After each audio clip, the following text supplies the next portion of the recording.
Wow, looks like we're live.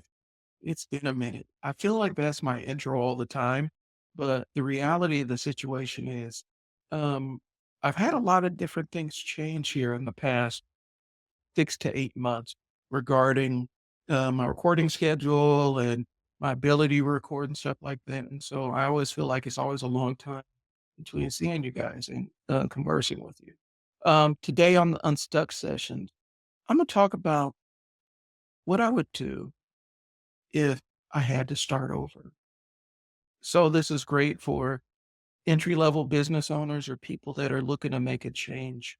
And so that's what I have on today's episode. Hopefully you guys find some value in it, and I will get to you guys after the intro.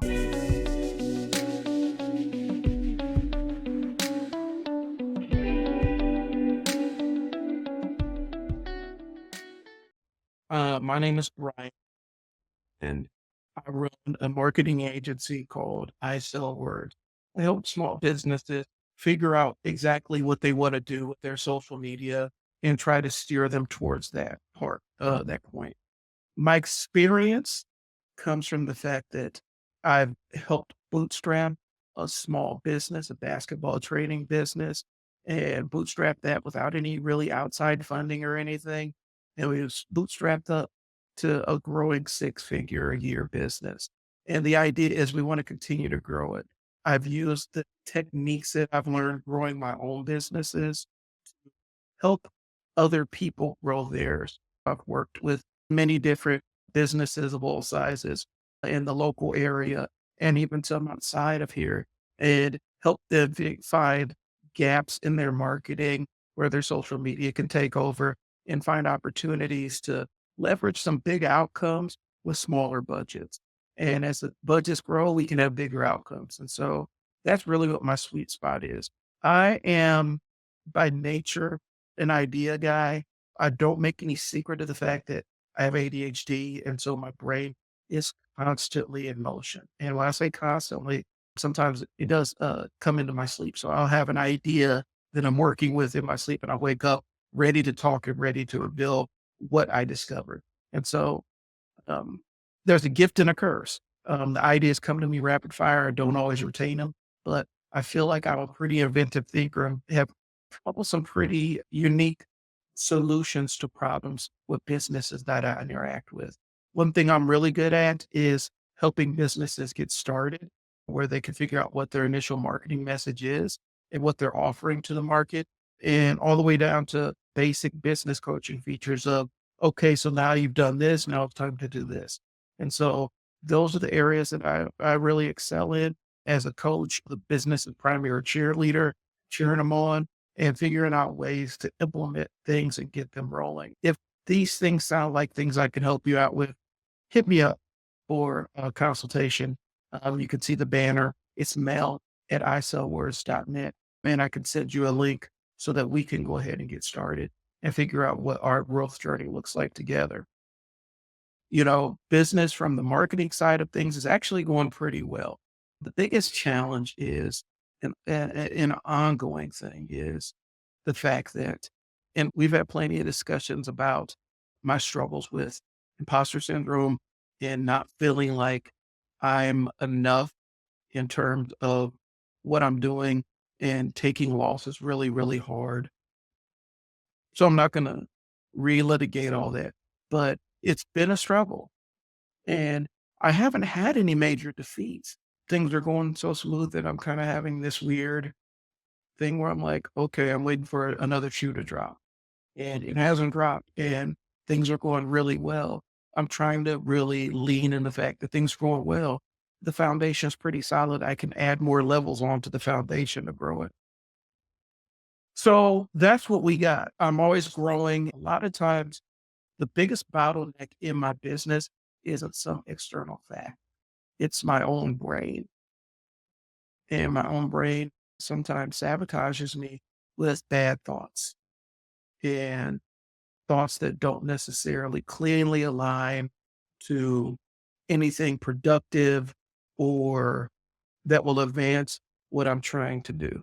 And so that's always a challenge for me, is making sure that my thoughts operate in good productive spaces for me. And so there are times where I do need to stop and check myself to make sure that I'm not going down the rabbit hole of negative thoughts and bad things are going to happen. That's about as transparent as I can be with you. And unfortunately, being in the seat of business ownership, you strive for consistency, but you realize you do have to embrace chaos on some level. And understanding that as long as the chaos is controlled or slightly controlled, you're not completely underwater. And so those are the struggles I'm kind of in right now. We're honest here and we have real conversations. So before I get into the meat of the matter, if you have questions about business or marketing or anything along those lines, do not hesitate. Drop a question in the chat. I'm taking questions and I will answer them the best way I can on the live stream. If you see this and it's after the live stream, still ask the questions in the comment section and I will absolutely get back to you. And if it's a matter of something that requires a more personal touch, I will reply and say, hey, we probably need to schedule your introductory consultation so that we can sit down and really dive into the meat of the matter. Because the worst thing in the world is when somebody is just, and I was in this mode yesterday where I clearly I'm just freestyling. I'm just rapid firing answers out there into the void, hoping that one of them is the solution for the thing. And it's not a great place to be, but a lot of times people who, especially who are experts, that they can't access the information they need right away. I'm really trying to discipline myself to make sure that if I have a question that I can't answer, I get more comfortable saying, I don't know, but I'll get back to you. And so if you have questions, drop them in the chat, drop them in the comments, or email them to me. All right, now that I got all that out the way, my introductory services, the Unstuck sessions, basically, we come with a place where you're stuck, either in the terms of starting your business, launching your business, or in that early, I've already launched the business, but now what do I do? And I'm stuck here. Any bottlenecks and sticking points that you encounter along the way, that's what I'm here to help out with. And that's the consultation service. We can actually jump into the meat of the matter. If I had to start over. And so I'm going to give you my credentials one more time. I own two businesses. One is a small marketing agency, and the other one is a basketball training business that I co-own with a business partner. I'm talking specifically about the basketball training business. Basketball training business is something that it started two kids from North Omaha with no real direct business experience. Our background was working with kids and families. And we needed an off-ramp. We put our heads together and figured out how do we make this thing make money. My business partner was doing stuff in his spare time, teaching kids how to dribble in carpeted gyms for $10 a session. And we just grew it from there. We figured out how we can high leverage things and cost a lot of money. Social media is advanced. You're finding less of those magic unicorns where this is something that doesn't require effort or money because the taxes that you pay is either going to be, you have to put in the effort or you have to have the money to do it. You're not going to find a bunch of things that don't require some kind of equity, whether it's money or sweat. But we latched on to Facebook ads relatively new, relatively early, and we're able to generate some outcomes with that. And for a micro budget, we're able to start filling our camps. And so we just kept expanding services. And basically, two kids from North Omaha without a ton of business experience were able to create and generate some pretty six-figure outcomes with a business. And so that's what my specialty is. And so I take that information and knowledge I have of growing this business from essentially nothing without any major outside capital or anything poured into here. I share it with companies that I work with on a day-to-day basis so that I could teach them to gain some of the outcomes. And some of the opportunities aren't the same, but there's always another opportunity out there. So don't think that just because you're late to the social media dance, that means that you will not have success in the social media dance. Companies of all sizes, a big cross section of industries, and basically is figuring out what we can do to make your social media and online footprint generate the kind of traffic and leads and business that you want to generate with it. And we start out with micro budgets and scale those up to larger budgets. I've worked with nonprofits. I've worked with, 2-man operations, 3-man operations, all the way up to where people have entire fleets. And so, you know, and the advice I give is really dependent on the situation. I spend a lot of time figuring out, okay, these are your dream clients, and these are the things that you're strong at. We try to leverage your strengths so that you can get more in front of the clients that you want to have.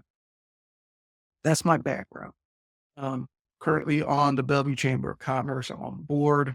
I have a marketing company that's doing well enough for itself. I'm always looking to grow new opportunities, but I need to make sure that I can make sure I'm still delivering the same quality. And so that's the big struggle, making sure I balance out the need to grow with the need to maintain quality where I don't always have to have my hands in every single pot.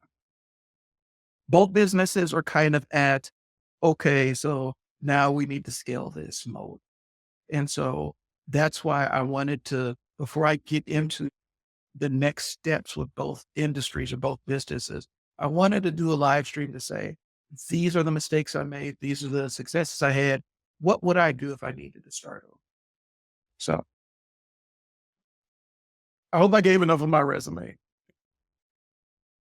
So if I had to start over, a couple of things first. One, it's not in any priority.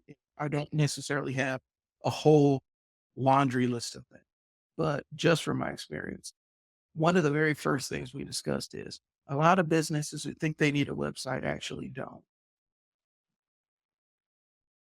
You don't really need a website to start out with. I thought that when I first started, I had to have this amazing website that was going to do all of my sales for me and do everything I needed it to do. And it was just going to be this amazing thing. And customers would see the website and be so enamored with it.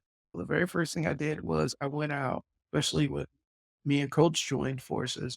I went out and got the bells and whistles website.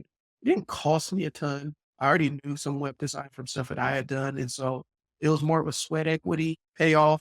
I had to put in the time to build out the website. I built a pretty decent website and then put it online. It's just out there and I'm proud of it. And not a single phone rang. We didn't get any emails or anything based on how our website looked. What did move the needle was when we started telling people about what we offered, utilizing social media and some paid ads. That's the thing that started moving the needle. Having a website is not necessary when you first start. I just need to put that out there. And there's plenty of sites where you can create a quick landing page that highlights your services where you don't need a full functioning website off the rip. The thing I tell my clients consistently is you need to take over your Google listings. That's kind of your first website anyway. And people go to Google to find answers and find solutions. So you need to be where people are finding solutions to present that solution. So more importantly than anything else, you need to kind of go out and take over your Google listing. Wait on it. That's more important than your website because you need a way to reach your clients that doesn't cost you money out the gate, especially if you're pursuing the sweat equity path where you're going to put in the footwork to get the clients in the door instead of spending money. So take over your Google ad. I know it's depreciated. They don't really use it that much, but you can just type in Google My Business and that will lead you to where you need to go.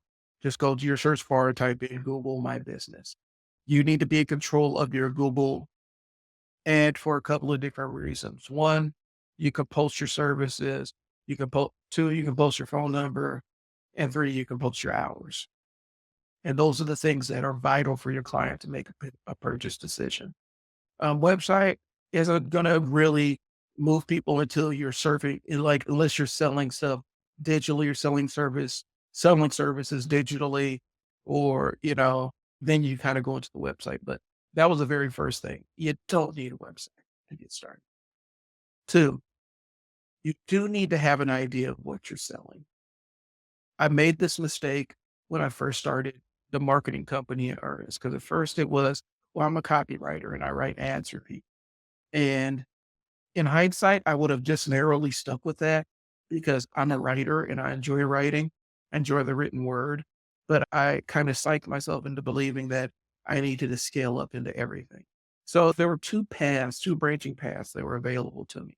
I could go into the writing side of things or I can go into the coaching side of things. I felt like I didn't have the skills to coach people the way I wanted to, and so I picked the writing path.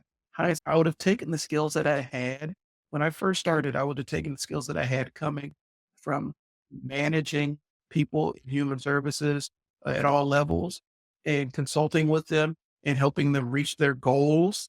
And I would have folded that into the business side of things because the skills are transferable.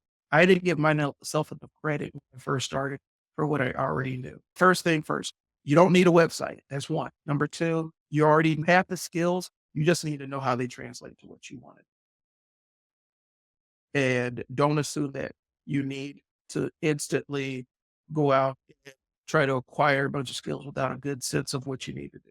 Like right now, one of the things I know that I need to do is I need to go ahead and finish the certification so I can become Google certified on aspects of the platform. As you start growing and as you start taking on clients, you realize what skills you're going to need. And you're going to have to make the decision on whether you want to do it all yourself or you need to delegate it. And that's the next part.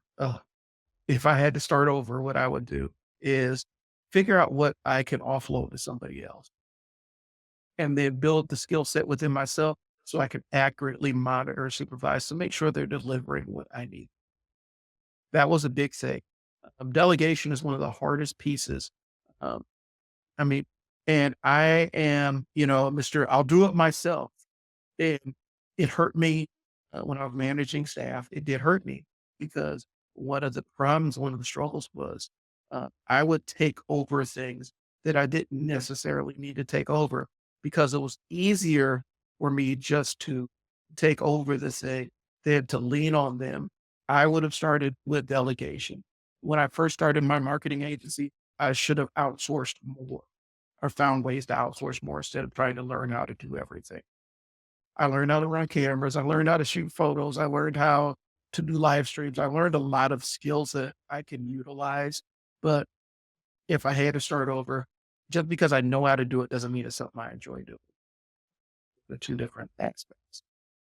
And sometimes it's not the best use of your time. So, and by not having that ability to outsource, on one hand, there are times where I bit off more than I could chew as a one or two man marketing agency, depending on what time of year it is. And not having that outsourcing skill hurt me because I was burning the candle at both ends and I wasn't able to be my best self when I needed to be my best self because I was so overwhelmed and underwater with obligations to different businesses. And so I should have learned early on, okay, this is what I need to outsource. And these are the things that I have enough interest and capacity to learn about, which are going to enhance what I'm doing. So the outsourcing piece was huge. A lot of young business owners, you feel like you do have to do it yourself in order to have a credibility. I know how to run a camera. I know how to edit video footage. But these are parts where I'm outsourcing. And right now I'm outsourcing utilizing AI technology to edit videos and transcribe videos um, for me and even clip videos at times and write captions and things along those lines so that I can leave the creative stuff. I can leave that in the well for myself. When I need to dig into that well, I don't deplete it doing all these other kind of mundane tasks. So, first things first, I didn't need a website. Second thing, I should have assessed the skills that I was coming to the table with better and leaned into it instead of trying to learn a bunch of new skills out the rip. Three, I should have delegated more. And those are the things that I would say for a young business owners or leaders just starting, you need to delegate better. You need to get a scope of what your services are and know what your skills are. And don't feel like you need to make a bunch of major investments in different things. There's plenty of services out there willing to take advantage of somebody who's just starting up. You have to kind of dig your way out from underneath to figure out what you need. And some business owners, because the first thing they do is get that bank loan and they buy all these different consultants and all these other bells and whistles. And the reality is you maybe need a quarter of that and other stuff you need to learn how to automate. Three, I would stand on my price better. When I first started out, you know, I didn't know how to price myself, and I still struggle because it's a confidence thing a lot of times. But price determines everything about what you're offering. Price sets your position in the market. And more times than not, a lot of business owners don't really understand that they can ask for way more than what they feel like they're worth. And the only anchor they have is how much they've made working for somebody else.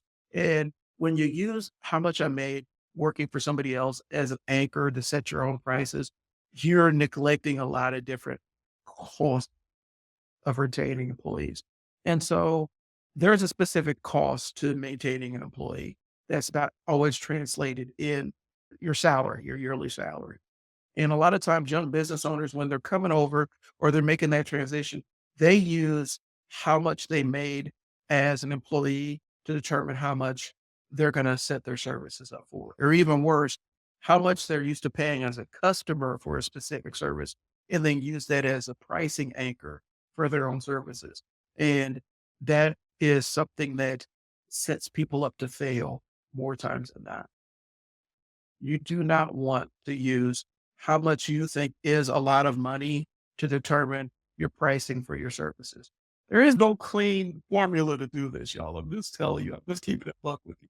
There is no clean formula to do this. But the reality is when you are sitting there looking at how much you're going to charge for a product or service, you need to look at how much do you need to make to justify your existence as a business? How many hours do you have to dedicate to this thing? And when you're looking at your pricing, it's like, okay, how much you need to factor in how much is insurance be for me and my kids, if you have kids, or me and my husband, or me and my wife? How much, or yourself? How much is insurance? Or your pets? How much is insurance? How much is my car note? What's my mortgage like? What's my rent like? What are my living expenses? What do I need to survive? And you need to build that into your price. You need to get a little bit more realistic when you're thinking about your price and units of time, and look at all the things that you spend money on per month. And the way I say is look at all your expenses and double it. And that's your anchor for how much you need to make every month. And then you need to set your prices accordingly. You can always add and subtract different things from your service offerings, um, to make them sweeter. But if you're not making enough to pay your expenses, and I'm not saying that has to be from the beginning, like a business can start out as a little side thing that just generates enough money to pay for itself. Don't think I'm saying that. Don't think I'm saying you have to instantly jump in and be successful, but you need to have a pathway towards self sufficiency where the business is paying it for itself, but then also paying you. Um, that's the reality. And a lot of people that are coming from the corporate life don't understand. You have to build in for times where you don't know where your next paycheck's, or times where it's slow and the economy slowed down and you don't know. You have to have those windfalls. You have to make enough money in your off season to support you till your next on season. Because when you own a business, it's not always steady when that money's coming in. And so every single interaction, every single unit hour of time, you need to be maximizing how much money you can make in that time. Your last employer, when they were determining what your salary range is, they're saying, what do I need to do to attract people with this comparable skill set to this position? And that's only consideration. And what other things do I need to wrap around it? So what do I need in terms of benefits to make this an attractive place for somebody to land? Those are the things that they're considering. You're worrying about the same thing, but now it's coming out of your own pocket and you don't have an employer to subsidize insurance and all the other stuff. So you got to pay this on your own. And so standing on your square with your pricing and setting a price that feels, sometimes it may feel uncomfortable. And let's keep it real. It may feel uncomfortable to ask for that amount, but somebody somewhere along the line, you got to think, What do I need to do to make sure that this thing is sustainable 6 months or a year from now? And I think people undervalue what they know. You have a comparable set of skills in your current position right now. If you think that you don't have any experience outside, look at your current job or look at what you do and write down all your responsibilities and then figure out who would pay you to do that for them outside of there. So figure out all the skills you need to do your job on a daily basis, write them all down, and then you figure out who has that specific pay point in the market. And that's how you get started. But I would have spent firm on my pricing and not blinked. If I was starting over, I would have gotten a little bit more into learning sales processes and documenting that stuff, writing out my own sales process. And I still have one in my brain, writing out an actual sales process to follow. That would have been something else I would have done differently if I was starting over. Um, let's jump all the way back to the very beginning. Um, if I was starting over completely, first things first, because I kind of gave it and given you these are the things that I would or wouldn't do. But here's what I'm gonna tell you. This is what I would do 100%. First things first. So I'm gonna sit down and write out all my skills, write out everything that I know how to do, certifications I have, things that bring value in my current role. If I'm working at a job, what is my current job description? What are my responsibilities? I'll write all those things out. What courses have I had to take further my ability to do the job I currently have? If you're if you don't have a job, like stay-at-home mom and you're looking to launch something, sit down and look at what your talents are. What are some of the things that you have an affinity for? Don't necessarily always look at what your hobbies are. Because sometimes your hobbies, and once you monetize your hobbies, you lose the joy out of them, and it doesn't give you that mental health benefit of having a diversion. So always look to monetize your hobbies, but sit down and look and see what current things are you good at, and everybody has things that they're good at, and start building a service around those, and say, okay, who would pay for this set of skills? What kind of people would pay for this skill? If you need to go and look at the who's who in your if you need to find a business directory or find something about business at largest businesses in your local area, you can do a Google search and figure out, depending on where you live, what are the 25 largest businesses within a 50-mile square radius. And sit down and kind of brainstorm, would they pay somebody with this skill set that I have right now? And then if that's not the case, and if you're not looking at serving businesses, you're looking at serving independent clients. I'm always big about serving businesses because businesses can afford more times. They can afford to pay for the outcomes that you can provide to them. If you're looking at individual clients, I would sit down. And this is where you're going to have to visualize what your dream scenario, what your dream life looks like as a business owner. Who do you want to serve? What do you like to do? And that's going to change as you go through your business journey.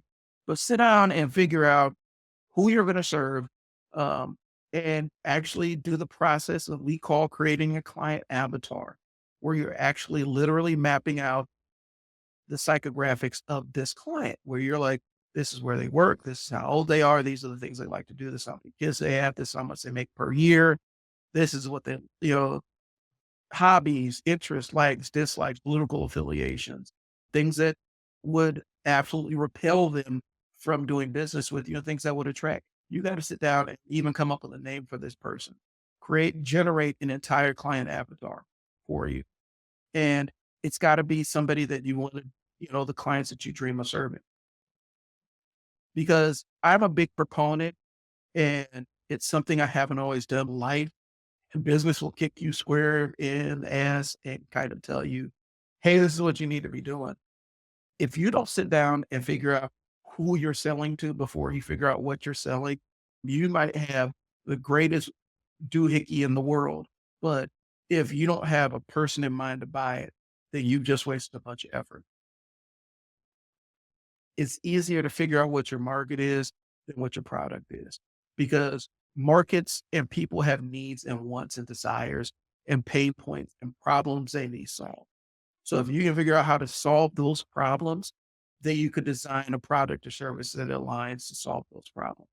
Do not fall so in love with your thinking that you don't qualify what you're doing, which means don't fall so in love with this idea for a service that you don't think about who's going to buy that service first, because you may have an amazing service that doesn't have an audience for it, or you don't have the skills or ability to identify that market or audience for it, which is almost just as bad. I've made this mistake myself. Ideas, my brain's always going right. And so I come up with a lot of different ideas for different services, but I discipline myself to say, okay, now who is going to buy this? That's important. You have to know who's buying it. Otherwise, you need to take some time to figure out how this aligns with the client avatar. Do not come up with a service that you don't have an audience. Just don't. You could do it when you have more capital and stuff like that, because every product or service line you roll out is going to require a down payment of cash or sweat equity. You're going to have to put in the work to market this thing. Every new service is going to cost $1,000 or, maybe 20 or 30 man hours of market. You need to look at it. So don't come up with ideas and products. Make sure that you have an audience in mind. And then you attach the audience to the product or service that you're trying to sell. Is this working for you? Is this something that is beneficial? If it's beneficial, leave me a like. If you're seeing it, let me know that this has value to you. If I'm starting out, I would spend more time in figuring out who I was selling to than what I was specifically selling. Because if I have a who, then I can solve specific problems. The reality is, ideas are great, but every idea is bad until you implement it or test it.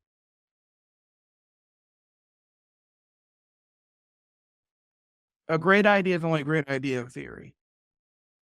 Takes time to iterate and have the ability to test it against what the real world is going to bear.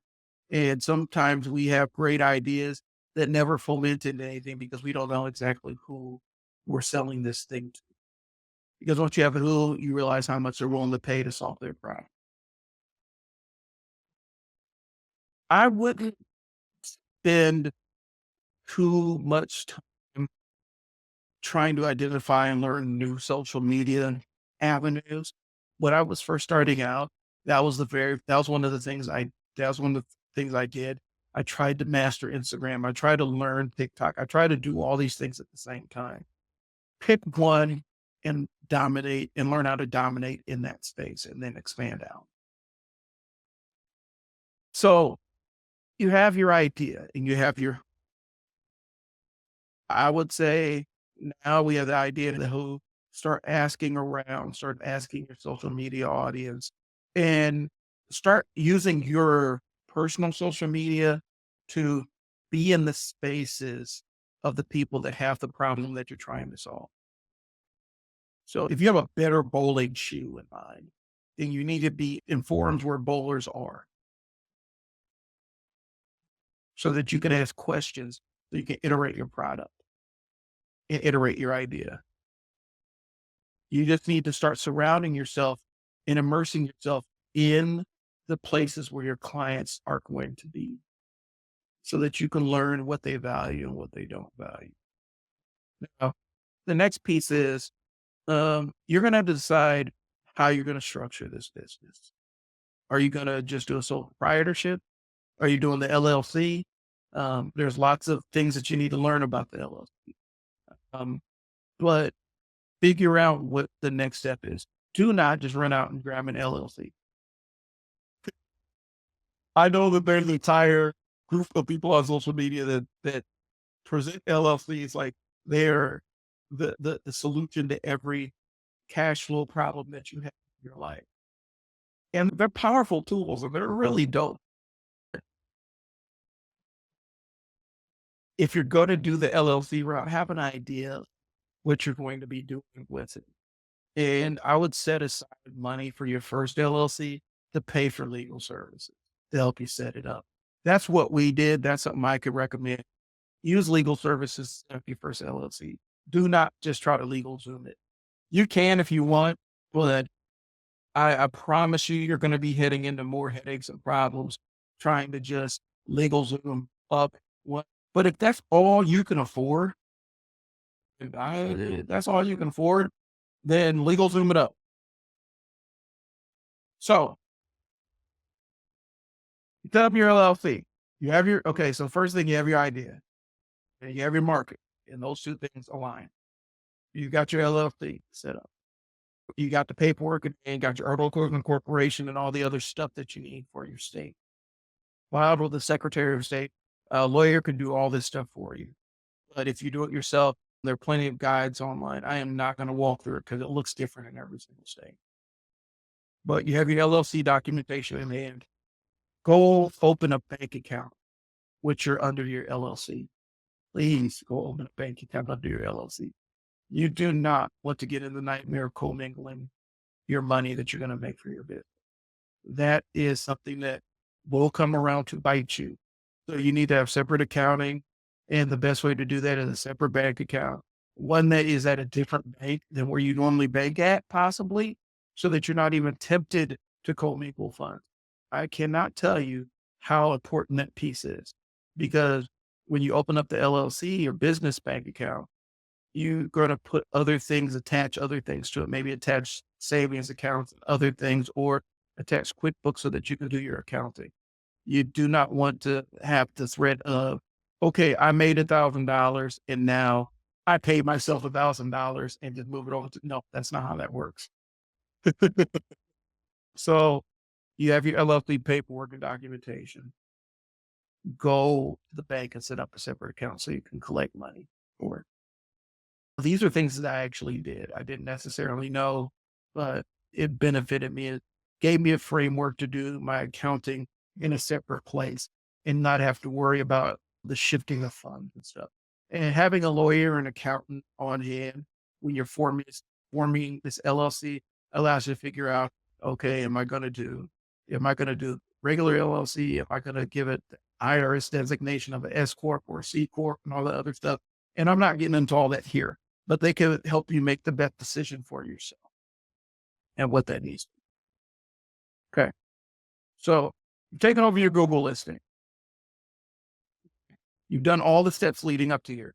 You've identified a segment of a market that you need to serve with a problem. You've identified a price point that makes sense to keep you alive. You identify the who is within that market, and you have your account to collect money. Now we need to figure out what channels are we going to use to reach that audience. The most important one is one that it's going to take a while to build. It's going to take a while to build a mailing list, but those are really important. It allows you to start from scratch no matter where you go with your business, because you always have your client data. And that may be outside the scope of what we're talking about here. So I may have to do a separate episode on what a mailing list is and how you utilize it. Because nonprofits, small businesses, large businesses, they need a mailing list. McDonald's has that app on your phone. McDonald's, Popeyes has that app on, your favorite fast food restaurant has that app on your phone. As a condition of having that app on your phone, you are on their mailing list. You're on their text message list. You're on their notification list. So whenever they roll out something new or roll on some kind of new value mail or something, all they got to do is send the message out to your phone and it will update you. And by doing that, they know that not everybody that subscribes is going to go at the same time, but they only need about 0.1% to respond. That data is more important than anything else in the world. And they're willing to pay millions to have Facebook scrape it off of you and send it to them. But those apps are basically their mailing list. It's a variation of growing their mailing list. And so you need to have one for your own business. Do not let that weapon of the mailing list be the sole providence of major corporations. You need to have one yourself. Mailing lists are the names that you own. You need to figure out what social media platforms you're on or which ones are easiest for you to learn and start maximizing those. A lot of free space. Now, I'm going to be honest with you. They want to incentivize you spending money on these platforms. So they make advertising as easy as possible, which is another gift and a curse. It's really easy to buy a Facebook ad. It's painfully easy to the point where you can waste a lot of money on Facebook ads because it's so simple. You need to learn how to run the Facebook business manager, spend some time and learn that piece of it. If you all are interested in it, I can talk about it. The reality is the thing changes every 6 months or so. And so any course I do now is very, that's specifically about Facebook, the Facebook business manager to create ads. Any course I do now is going to be outdated within 6 months to a year because they are always adding and subtracting features. But I could teach you the basic strategies of utilizing it. And you can use that for Facebook ads, for TikTok ads, for Instagram ads, LinkedIn ads, and all that. I could teach you the fundamentals behind it. So if you're interested in that as a specific own episode, then I can do that one too. But you got to let me know with a like or a comment. Pick one horse. And if you're not on social media, you're going to have to get on social media. You're going to have to bite the bullet and create a social media account for your business and learn the lay of the land and start putting out what you do on social media. The mistake we make is we think that because, especially business owners that have been doing it for a long time, we think that everybody knows about us and they don't. And everybody knows what we do, but they don't. And so you get sick of seeing your own products and marketing message way before they've been done forgot about all the stuff you were talking about. And so they may need to hear 3, 4, 5, 12 times. But the reality is people get so it's tough because people get so wrapped up in the idea that people are getting tired of them or they don't need to hear it or I've been told them 1,000 times that you end up discounting the fact that they may not know who you are. So you need to pick a social media platform and start finding your audience so that you can learn how to deliver effective messages to that audience so that when it's time to, okay, now here is product I'm selling, you can have people reaching out to contact. And the only way you do it is by learning it. One of the things that as a marketing consultant, one of the hardest things for me is where there's no connection with the business owner in terms of marketing. They view marketing as this icky thing that's over in the corner, this icky monster that they lock up in the basement. They only feed it when they have to, and they never really go and pet it or interact with it. And it's always somebody else's problem. And one of the biggest problems with marketing companies like that is people don't buy, they buy a solution, but a lot of times people buy a personality too. You know, there's a reason why companies have mascots, you know, the State Farm guy. There's a reason why the I'm Trouble guy. There's a reason why they have these mascots, the Geico caveman, the Geico lizard. There's specific personalities that they're buying, even if these are fictional characters that aren't fully fleshed out in their minds. They are still purchasing those. They think of the Geico lizard, the cute little Geico lizard. If the major corporations are trying to fake humanize their marketing, then your small business needs to have some kind of human element to your business.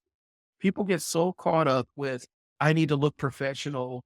And it's got to be professional and professional all the time. They end up draining all the personality and the uniqueness out of their business. And it ends up becoming one of these boring, I hate to throw boring, ultra suburban, you can dime a dozen kind of businesses.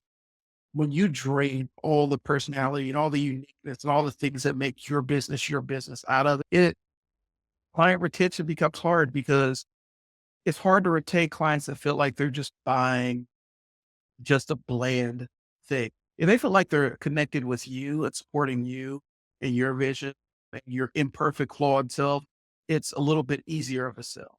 But the reality of the situation is don't fall headfirst into believing that you have to sacrifice all of your personality into your business.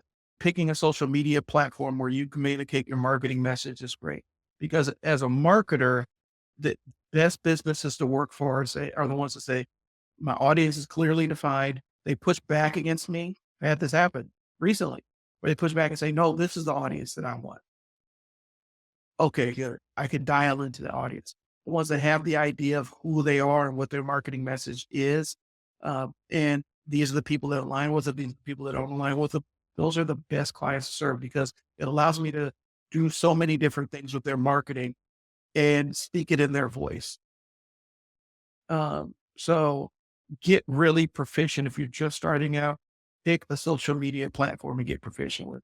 You need to leverage this stuff while it doesn't cost money. If you get good at delivering messages on social media, that once you get to the point where you can start creating paid ads, it's going to make it reach so much further. It's going to give you so much more impact than, where you just hire some generic marketing agency who doesn't really focus on the specific thing that your specific audience you're trying to engage with.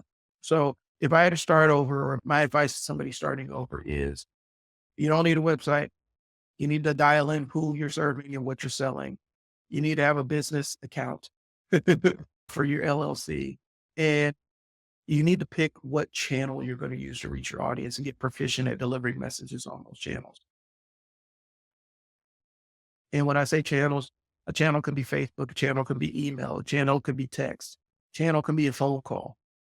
Get really proficient at one way of reaching your client base and then build upon that. Yeah.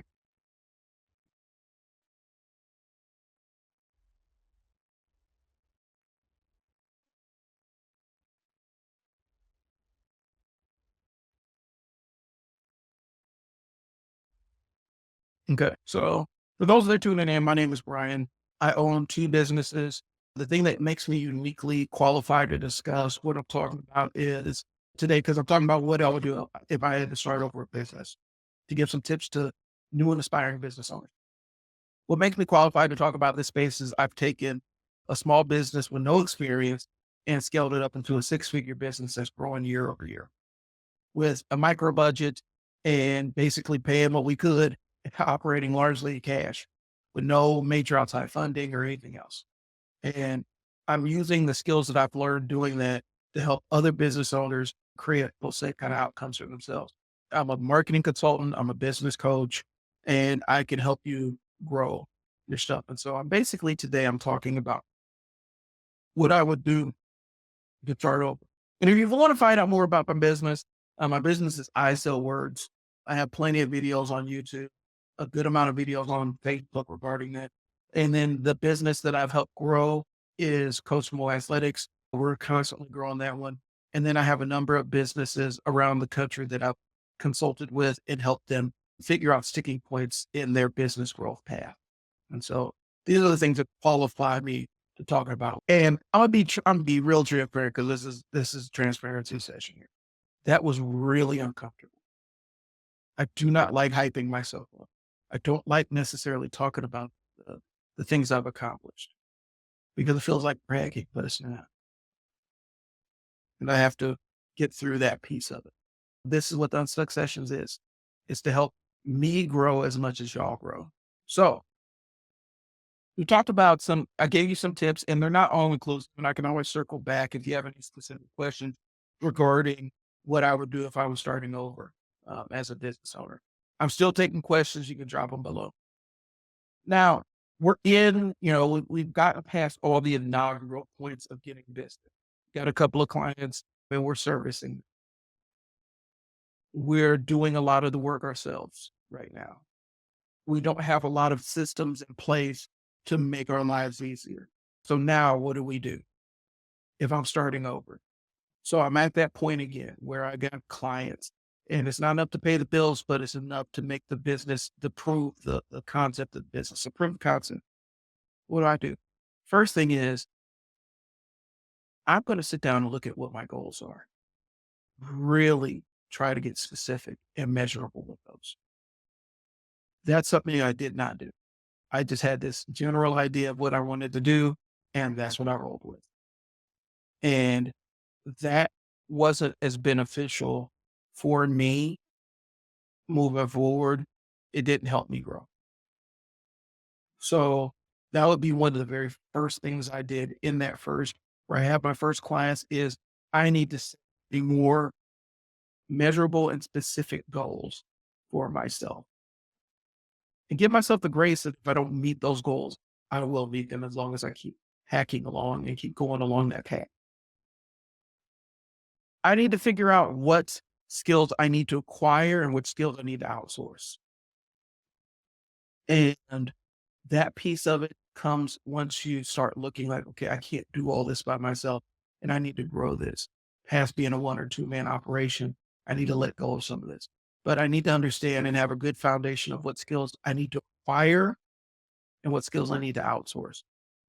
And the outsourcing piece also comes with you have to learn how to delegate effectively, where you pass something off to somebody and then you follow up and you make sure that they have the resources they need to deliver that thing. Get back to me. And then it doesn't get done because the person is either in a position where they cannot do the thing that you've asked them to do because they don't have the skills, or they will not do it because it doesn't align with what they want to do in life or what they want to do, accomplish in business, or it feels like a conflict with something that they're already working on. So there is no check-in process, is what I'm saying, y'all. You just can't just hand shit off to people and not give them any framework of what to do with. And so I would really focus on learning the delegation piece as you're assessing what skills you need to learn and skills that you need to outsource. This is also the time while your business is small and you don't have enough clients to get the door. This is where you focus in on making sure that the clients you serve are happy with everything you do, but you also need to take that small client size and figure out if they're the clients that you're happy with working with for it. Because if you hate working with them, you don't have enough clients to pay for the month and you don't like working with the clients. You rather determine that now before you're depending on serving people that you don't like. You want to figure that stuff out when you get started. Like, okay, I'm doing this service. Man, I hate this. Who I hate this. You do not want to be in that position where you realize you don't like the service you're providing or the client base that you're interacting with on a day-to-day basis. You rather do that when you're small. So this is the time where you really need to dial in who your dream clients are and what your dream services are and what your core offerings look like. You do not want to try to suss this out after the fact. It does no good for you. You don't want a bunch of clients asking for a service that you physically hate because now you've built a prison for yourself and that's not what the goal is. So we need to figure out specifically what clients you're serving and does that service align with things that are your personal goals or things you enjoy doing. I'm not saying you're going to enjoy every aspect of doing business, but it is a red flag if you actually actively hate the service you provide. I got into that with a very narrow, specific kind of web design where I was generally, I had to come up with all the ideas myself and I didn't have any input or anything to work off of. I hated that. I can design websites, but I need to have what your mission statement is or what your unique selling proposition is. Have some of this stuff written out so that I don't have to create it myself. You don't want to be in that position where you absolutely hate the services you're providing. It's a dark place to be. So you got to dial in the branding and your target audience because your branding will shape who your target audience is and what your core offerings are. So you need to have that really dialed in. So take that time when you're small to really say, these are the clients I want to serve and these are the clients I don't want to serve. And my marketing needs to attract more of the people I like and push away the people I don't necessarily want to interact with or the clients or services I don't want to do. Okay. You're going to want to start looking into technical solutions to take some of the stuff off your plate. There are AI chatbots that are amazing now and they're $30 a month. There are survey things that you can install on your web to help you on a website or a landing page to help you qualify customers by asking very specific questions and then categorizing them by score and saying, okay, this is a client for this, and this is a client for that, or this is a client that we need more exploration with. There's plenty of things to do like that. I'm talking from a specific video production standpoint. I roll out a suite of video editing apps and things that make my life easier so that I'm not manually going through editing all this stuff by hand. Now, is it perfect? And will it be better when I have the money to outsource and send it to a professional video editor? Absolutely. The AI stuff helps me right now. It helps me work with the stuff I'm created so I can manage it and not feel trapped by the production cycle of, okay, now I got to spend 12 hours editing this video. That doesn't happen anymore. And so leveraging the different technologies that exist to get outcomes is crucially important. It's going to cost you money. It may cost you sweat equity, but it's worth it. And it will help you reach your outcomes a lot faster. Specifically with your marketing can be multi-tier. Marketing isn't always setting up an ad or commercial or bulletin. Sometimes it's just you being interviewed on a podcast talking about why you got into business or what your business does. That clip can do more to humanize your business and attract clients than any marketing thing that you can pay for or create yourself. So leverage it, create it once and use it forever.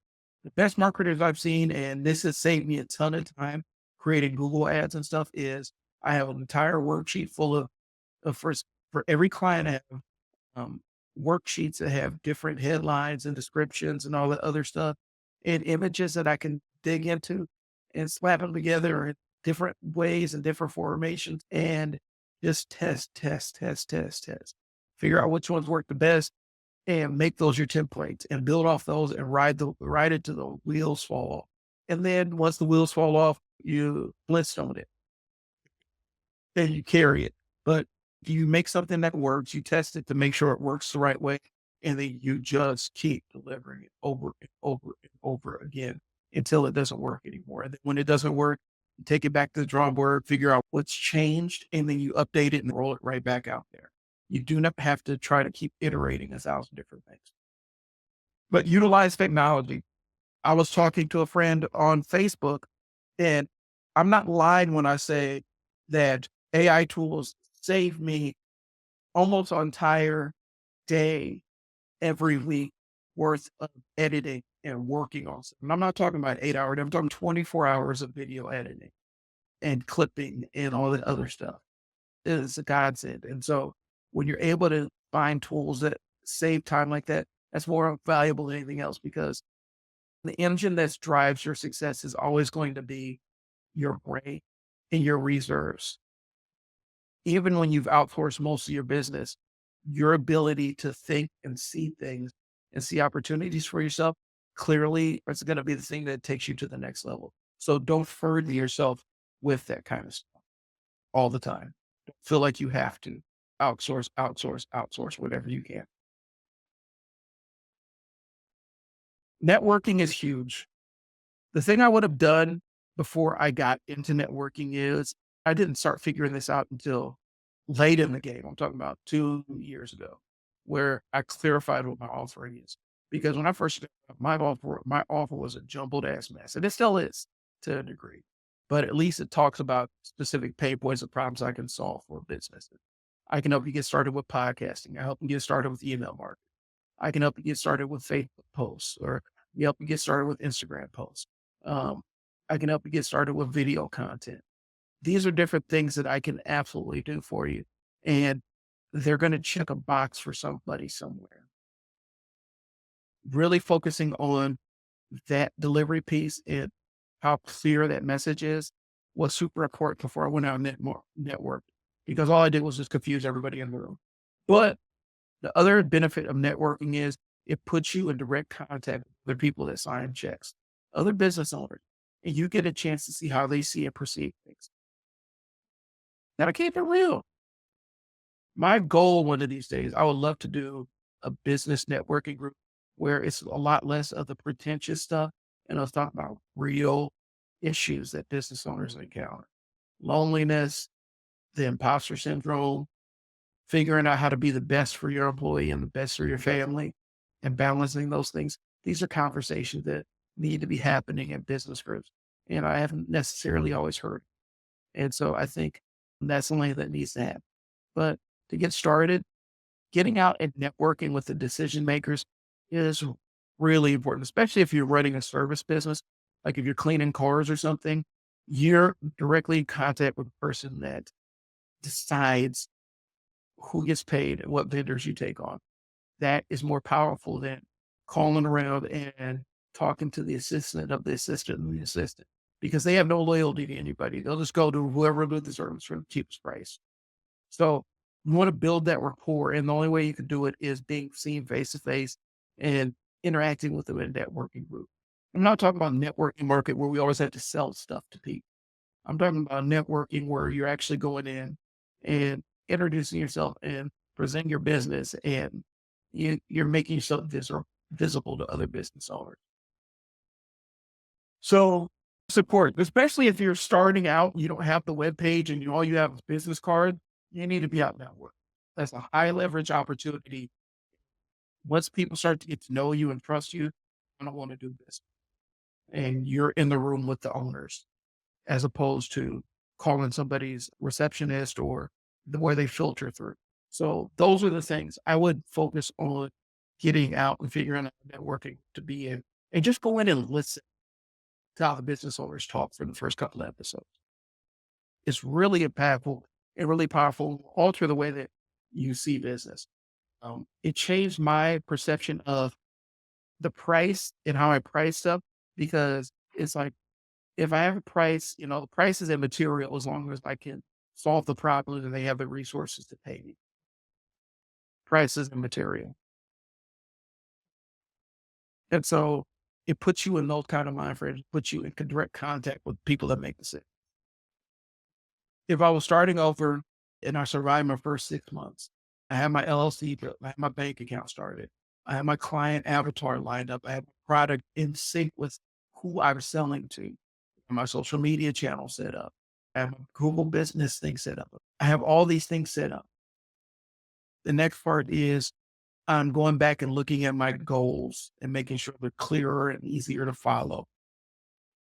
I'm focusing on my branding stuff and making sure my price is aligned with the market that I want to be in and get the outcomes from it. That's really important.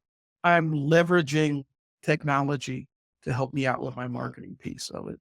Different technology can trim hours, in my case, days off of your week, where I have an entire less day of editing that I have to worry about because I have systems that do that.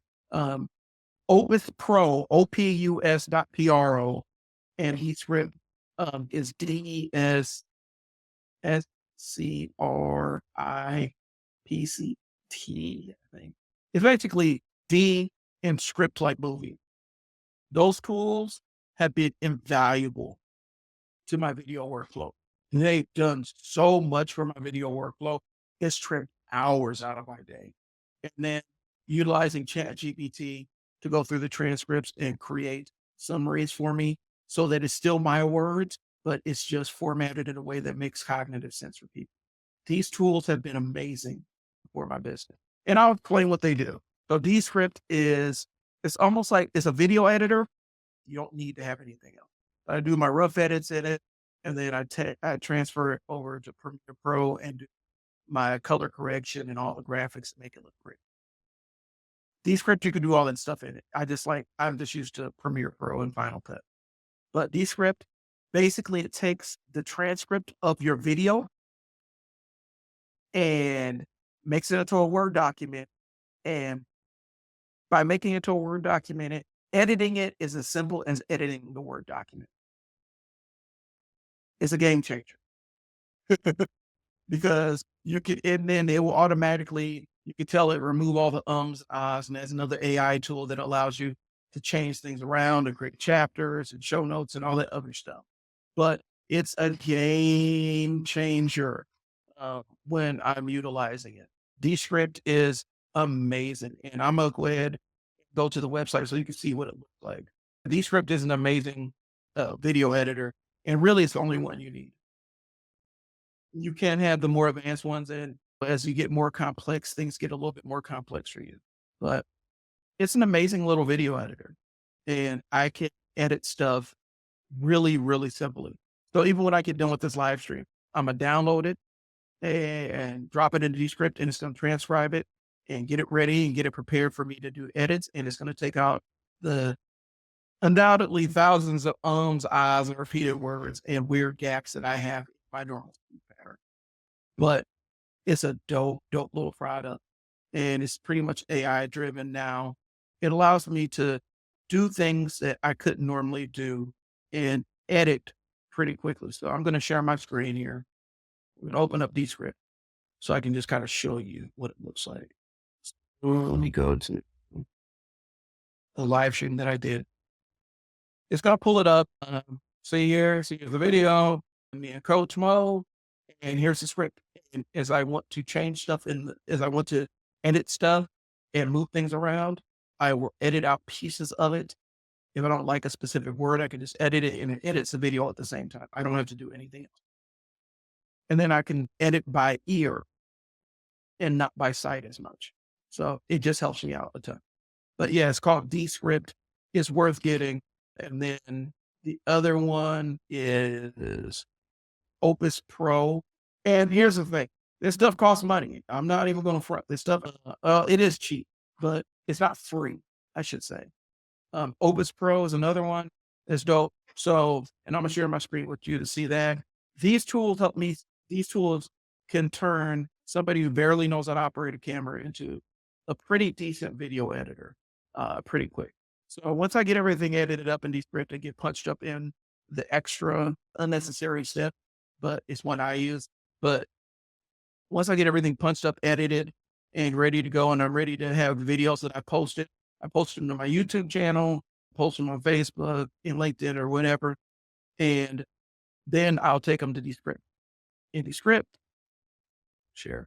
Descript allows me to take those video clips, and you drop the link in here, or you could upload the video file straight to there. And so what that does is, we'll go to the coach mode. It will transcribe it. So it's the prime learning years. And that's one of the things we were talking about last week. It's a little bit early for the entire conversation, and put the text scroll across the bottom of it. And it allows you to clip shorter videos so that you can advertise your longer form video. So this one I did, this one specifically, this clip job is for like posting YouTube and LinkedIn videos. You see the format matches YouTube and LinkedIn. But here's the cool part about it. So I got to find it here. Let me make sure I got it right here. All right. Those are YouTube. Those are going to be longer form. But if I want to do shorter form, you can also clip them into reels and YouTube shorts. And everything that you need to know, or everything that you want to learn, is out there for you to learn in one way or the other. And so it allows me to create bite-sized bits of it for sharing on social media. Game changer. This stuff would have taken me hours to do, and I could do it in minutes. I can literally drop a clip in here and go to the gym, and it come back, and it's out 20 clips that I can use. Is it perfect? No, it isn't. Is it as good as it would be if I did it all manually? Probably not. But as you start realizing and start leveling up, you realize that right is the enemy of done. I hope this is that value for you. I'm going to post, when I find the referral links, I'm going to post the links here so that you can go in and take advantage of these services yourself, because I can't express enough how important and how important these services are to my workflow. They help out with so much that I wouldn't know what to do without them on a daily basis. Let me go ahead. I'm going to find the link so I can post the direct links to this so that you can have it. But it also does extra stuff. Like you can link Opus Pro to your social media account, so it automatically posts stuff to them, and all kinds of other cool little fun things. But it just makes my life easy. And I think a lot of times we punish ourselves for opting for easy. Does that make sense? we punish ourselves. Like, I think sometimes we get so caught up in, oh, this is too easy, this is too easy, this is too easy, that we don't necessarily realize that sometimes the easy way is the best way to deliver things. Best way to get them done. Once I find my affiliate links, I'm going to send them to you so I can make sure that you're able to connect with things that make sense for you. And I'll probably end up having to drop the referral links after the fact, just because um, it does it there's a lot, and I don't want to waste y'all's time. I do think it's a valuable thing to put the links for the two services that I use that save the most time. Sorry. So I'm finding the referral links if you're online, and if you have other things to do, 100%.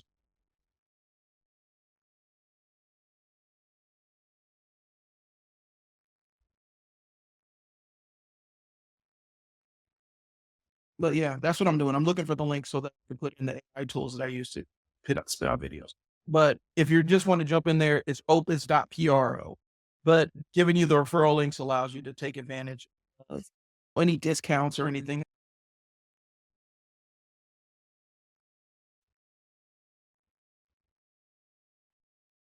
I will just give you the regular links to the websites.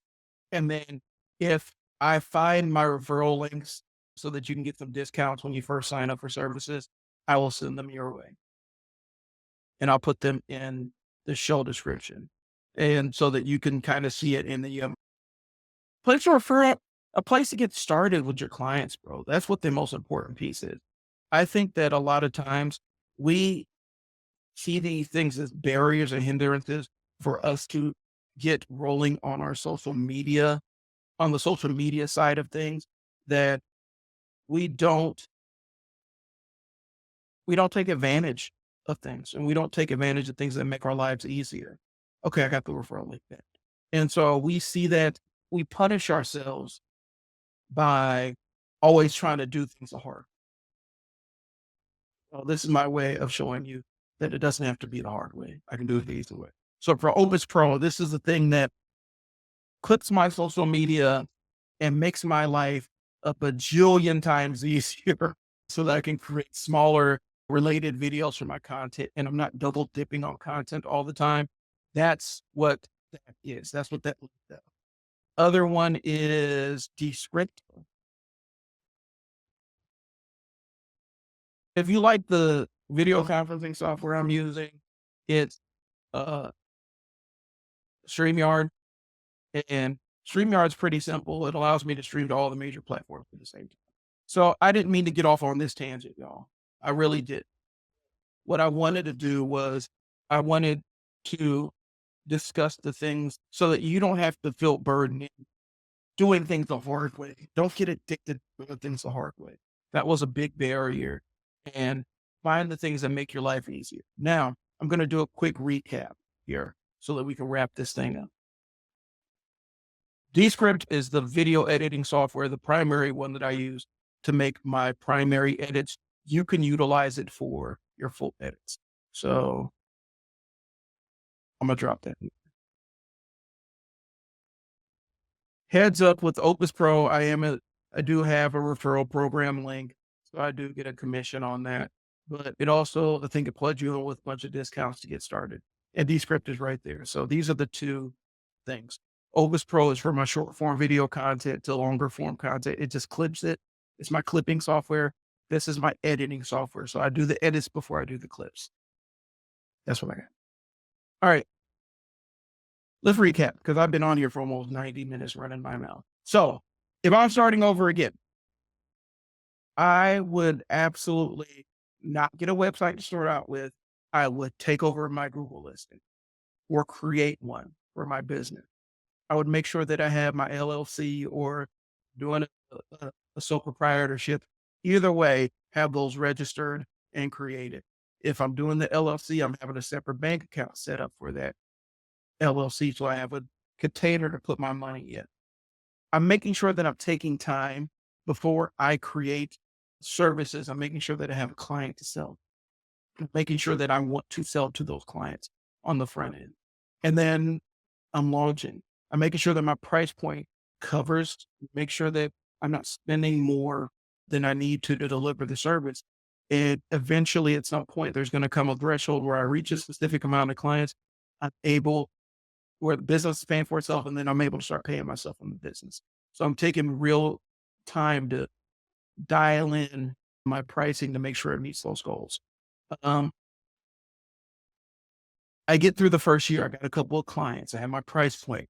I have my systems laid out for how I deal with clients when they come in. And that's a piece I didn't spend enough time talking about. Having my sales system to take a client from a lead, from a prospect to a lead to a client.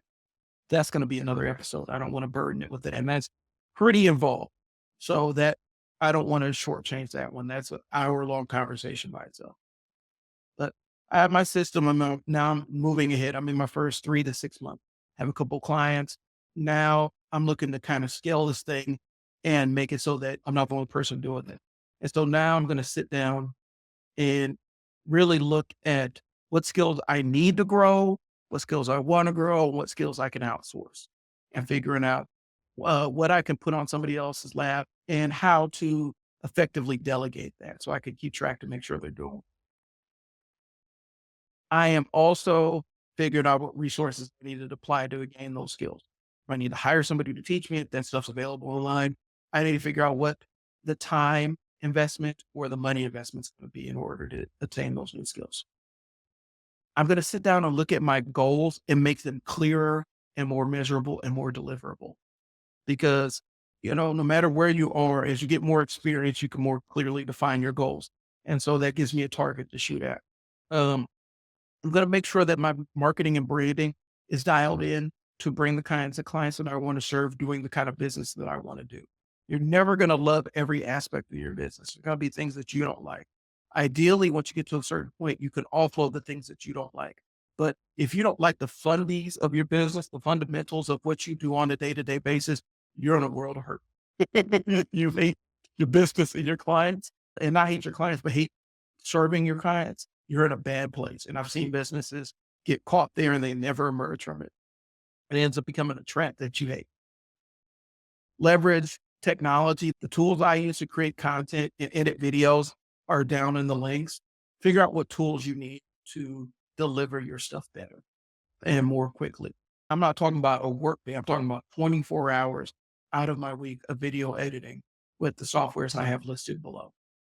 And if you want to get started, all you need is those and a camera and maybe a mic and your phone has both. Get started. And then getting out and networking. And networking is good for growing your pool of potential clients, but also puts you in the room with other business owners. You can have conversations with them and start realizing how business owners interact with one another. And it makes your marketing a little bit easier because you know how to specifically talk to business owners. It's somewhere where you want to be. It doesn't hurt to get out there and start networking. Make sure that you have all your other stuff dialed in before you dive headfirst into network. That's something I did not do. And it's something I wish I would have done at the beginning because I wasted a lot of time and money. Networking allows you to grow and you may find your mentors in that networking group. You have people to bounce ideas off of. If I had to start over, those are the things I would do. If this content's been valuable to you, I did include, and this is my mental notes. The things I did include was I gave my resume, told why I'm qualified to speak to this. I didn't necessarily give you a call to action. Follow, like, share, subscribe. And I probably need to pick one that I want you to do. So give me a like if this connects with you. The next time I'm going to ask you to share it. If you could do both, that would be great. But I need to have a call to action and say, like the channel, subscribe so that you can get more content like this if this stuff connects with you. And then leave a comment. If you have questions after watching this, hit me up. I think I still have my email scrolling, but I'm going to post it here just so that you guys can see it. Hit me up if you have questions and want to have more in-depth and real conversations about this. You can always hit me up at mail@isellwords.net. It's important that if you do, don't hesitate. Don't wait on it. You want to get unstuck, email me, sit down, and have your initial free consultation so we can figure out what your sticking point is and figure out how to get around.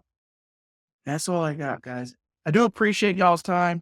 I know that this is kind of the middle of the day, and any eyeballs or attention that you can give me is cherished. I'll be clipping this. I'm be utilizing the email tool, the tools I've been showing to actually create this video in different formats so you can see it in other places. But it's important to leverage that stuff. And sometimes, even when you're deep in your business, sometimes it does benefit to sit down and say, if I had to start over, what would I do? Because you're going to find strategies that may simplify your life as a business owner. I know I did today, and it's been a good day. So that's what I got. I appreciate y'all's time. Like this, share this with somebody that it can help out with, that can benefit from it. And if you want more content along these lines, subscribe on all my channels, wherever you're seeing this. I appreciate y'all. I'll holler at you later. Ryan, I make your dollars make sense. Talk to y'all later. Peace.